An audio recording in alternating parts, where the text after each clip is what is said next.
daw basta pisikal ang paghahanda ng mga deboto ng Itim na Nazareno sa pagbabalik ng tradisyonal na traslasyon sa Martes. Mas importante raw na kanilang ihanda ang kanilang pananampalataya. Para bigyan ng mukha ang balita, Mobile Journal, Mary Mon Reyes.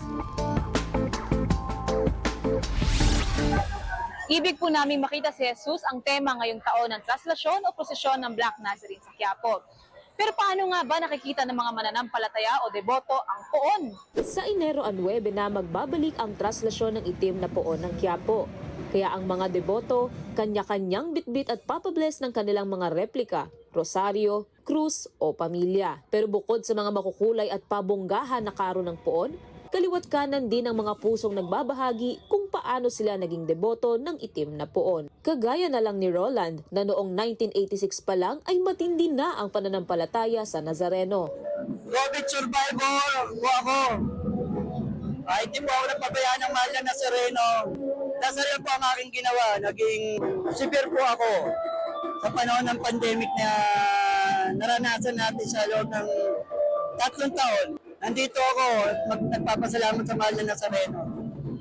Nabigyan niya pa ako ng isa pang pagkakataon.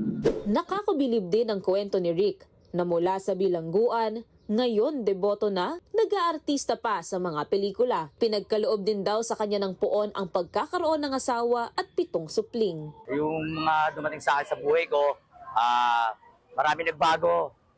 Dahil lumalabas ako sa mga short film, sa mga indie film. Yun ang malaking blessing na pinigay sa akin na mahal pong Nazareno sa akin.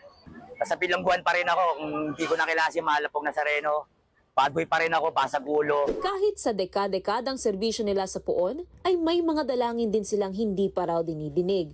Pero hindi raw yan hadlang sa kanilang pananampalataya. Sa mga inihiling ko, hindi naman kagad na ibibigay yan. Kasi hindi naman, mananalangin tayo, kailangan natin manalangin. Pero yung hinihiling natin, kailangan natin gawin.